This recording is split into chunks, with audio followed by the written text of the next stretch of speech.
Sarah, talking about the raid on Michael Cohen's office, the president said it's an attack on our country, it's an attack on what we all stand for. In what way is an FBI raid on Michael Cohen's office an attack on our country? I think that the president has been clear that he thinks that this has gone too far, and beyond that, I don't have anything to add, but I'd refer you back to the president's comments. Would that accounts to an attack on our country? Again, I think the president has been clear what his position is. I don't have anything else to add at this point. Does the president believe he has the power to fire Special Counsel Robert Mueller? Does he believe that's within his power? Certainly believes he has the power to do so. John? Good. You have said several times from the podium that the president has neither the intention nor is thinking about firing Robert Mueller. Does that remain the case today? The president was asked this question directly last night, and I'd refer you back to his comments. Can I also ask, what about Rob Rosenstein? What's the president's thinking about Rosenstein in terms of his tenure at the Department of Justice? He did not appear to be very happy with him last night. And can you confirm that Rosenstein was the high-level DOJ official that signed off on the FBI raid? I'd refer you to the Department of Justice in terms of their process. Certainly the president's voiced his frustrations, but beyond that I don't have anything else. Shannon? Is the president still open to talking to Mueller? Is he still open to an interview?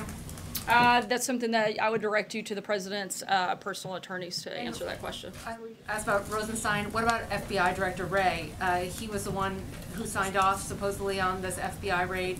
Does the president still have confidence in him? Again, I would refer you to the Department of Justice on the process and who did or did not sign off. That's not something that we were a part of here. The president's feelings about the FBI director. Does he have concerns about the FBI director? The president's voiced his frustration with the situation. I haven't spoken with him directly about Director Wray. Jill? Two things, just to follow up on that. Has the president spoken with either Jeff Sessions or Rosenstein since the raid yesterday? Not that I'm aware of. Okay, and then I wanted to ask you about the decision to cancel the trip. Can you walk us through a little bit more of the decision-making there, why the president felt like he couldn't make a decision, he couldn't execute on whatever he decides to do while he's traveling, considering that the missile strike last year was actually launched while the president was in Mar-a-Lago?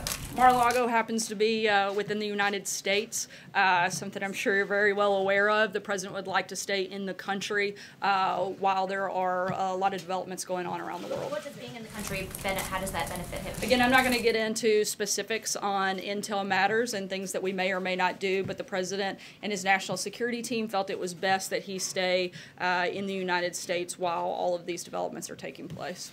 Jacqueline? Does Michael Choen still represent the president? I'm not sure. I would refer you to Michael Choen on that. And when did the president first learn of the payment from Michael Choen to Stormy Daniels and their non-disclosure agreement? I'm not sure on the exact timing. Kristen? Sorry, I'm going to keep moving because we're tight on time. Just one more question, Sarah. If the president Sorry, Jacqueline, I'm denies going to having keep an moving. affair Go ahead, with Kristen. Stormy Daniels, then why didn't Jacqueline, he instruct? I'm going to move on to Kristen. Sorry, we were tight on time with the visit of the Alabama team coming up soon. Go ahead. Well, just can you follow up on that question? Does he continue to deny having an affair? Then why doesn't he just The instruct president's Mr. been Cohen clear. to- He's addressed this several times. I don't have anything else to add. Brian? Sarah, I'd like to let follow me up. just ask my other question. And Can then you I'll- just say definitively, has the president had any conversations about firing Jeff Sessions, Rod Rosenstein, or Robert Mueller in the past 24 hours? I haven't had any conversations with him on that. I can't speak beyond that at this point. Sorry, Kristen. We've got to keep going, He guys. Go called ahead, it a Brian. witch hunt, but Rod Rosenstein, whom he appointed, signed off on She's the the lady probe. going to do it. Go ahead. Well, I answer her if, go ahead, Kristen.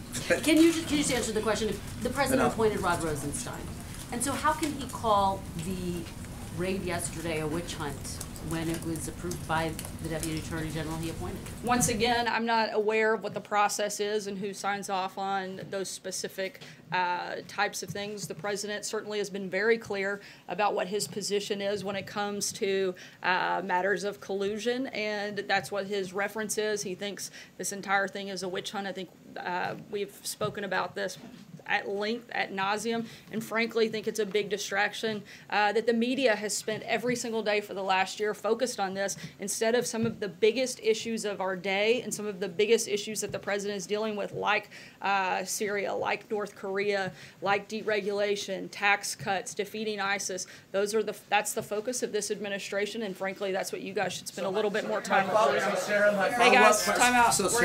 You yielded your time to Kristen. I'm going to go to John. Please, if I Sorry. may, just to follow up. All right, I'll come back to you, Brian, for one. Thanks. You had said that I'm it is a feeling witch. generous today. Thank you. Thank for you. Nadia's birthday. Just two quick ones. You said that it's a witch hunt, and you've continued to characterize it as that. But in so much as this administration also has leveled sanctions against the 13 Russians that were indicted by the Mueller investigation. In some point, are you a party to this witch hunt, or is some of it at least a legitimate effort?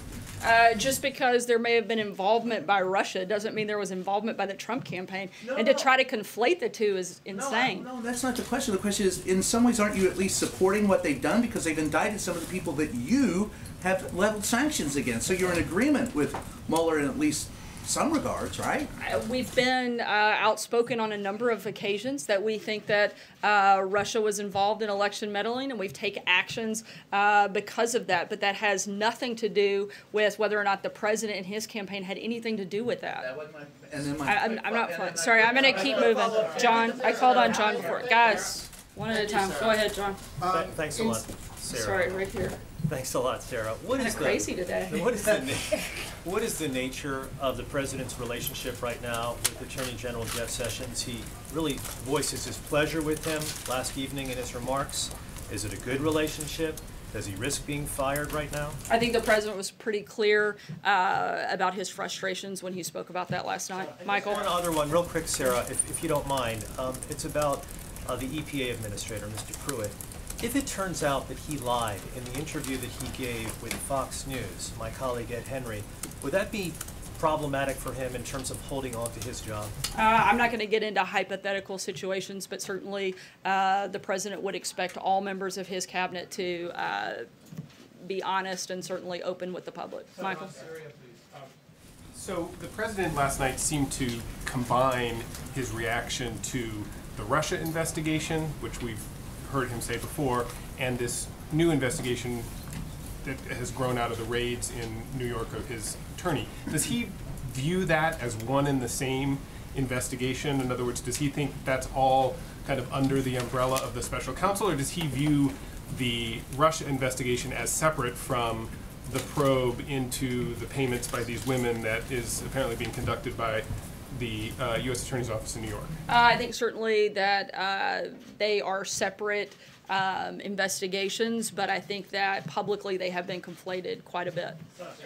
Two questions. The president said yesterday he was compliant. They turned over 1 million documents.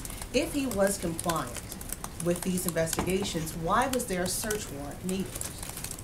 This doesn't have anything to do with the president, and I would refer you to Michael Choen and his attorney. When it comes to matters of the special counsel and dealings with the president, we've been fully cooperative. Okay, and the next question. With all of this turmoil, particularly this last week, has the president at any time thought about stepping down before or now? No, and I think that's an absolutely ridiculous question. I gave you 2 questions, April. We're moving on. George. Ask you, you said that he believes, he views this as sort of crossing the line. Can you explain a little bit more why these raids on his personal attorney is viewed by the president as crossing the line? I don't have anything else to add on that front right now. Right here from the front. Clarify something you said earlier. You said the president believes he has the power to fire Robert Mueller, because usually most legal experts believe that he would have to order Deputy Attorney General Rod Rosenstein to fire Mueller, and Rosenstein could, of course, refuse. I know a number of individuals in the legal community, and including at the Department of Justice, that he has the power to do so, but I don't have any further announcements on. They said that it is. They told me, I've asked. They've said that it's Rod Rosenstein oversees special counsel, and only he has the power to fire the special counsel. Again, we've been advised that the president certainly has the power to make that decision. I can't go anything beyond that. Dave?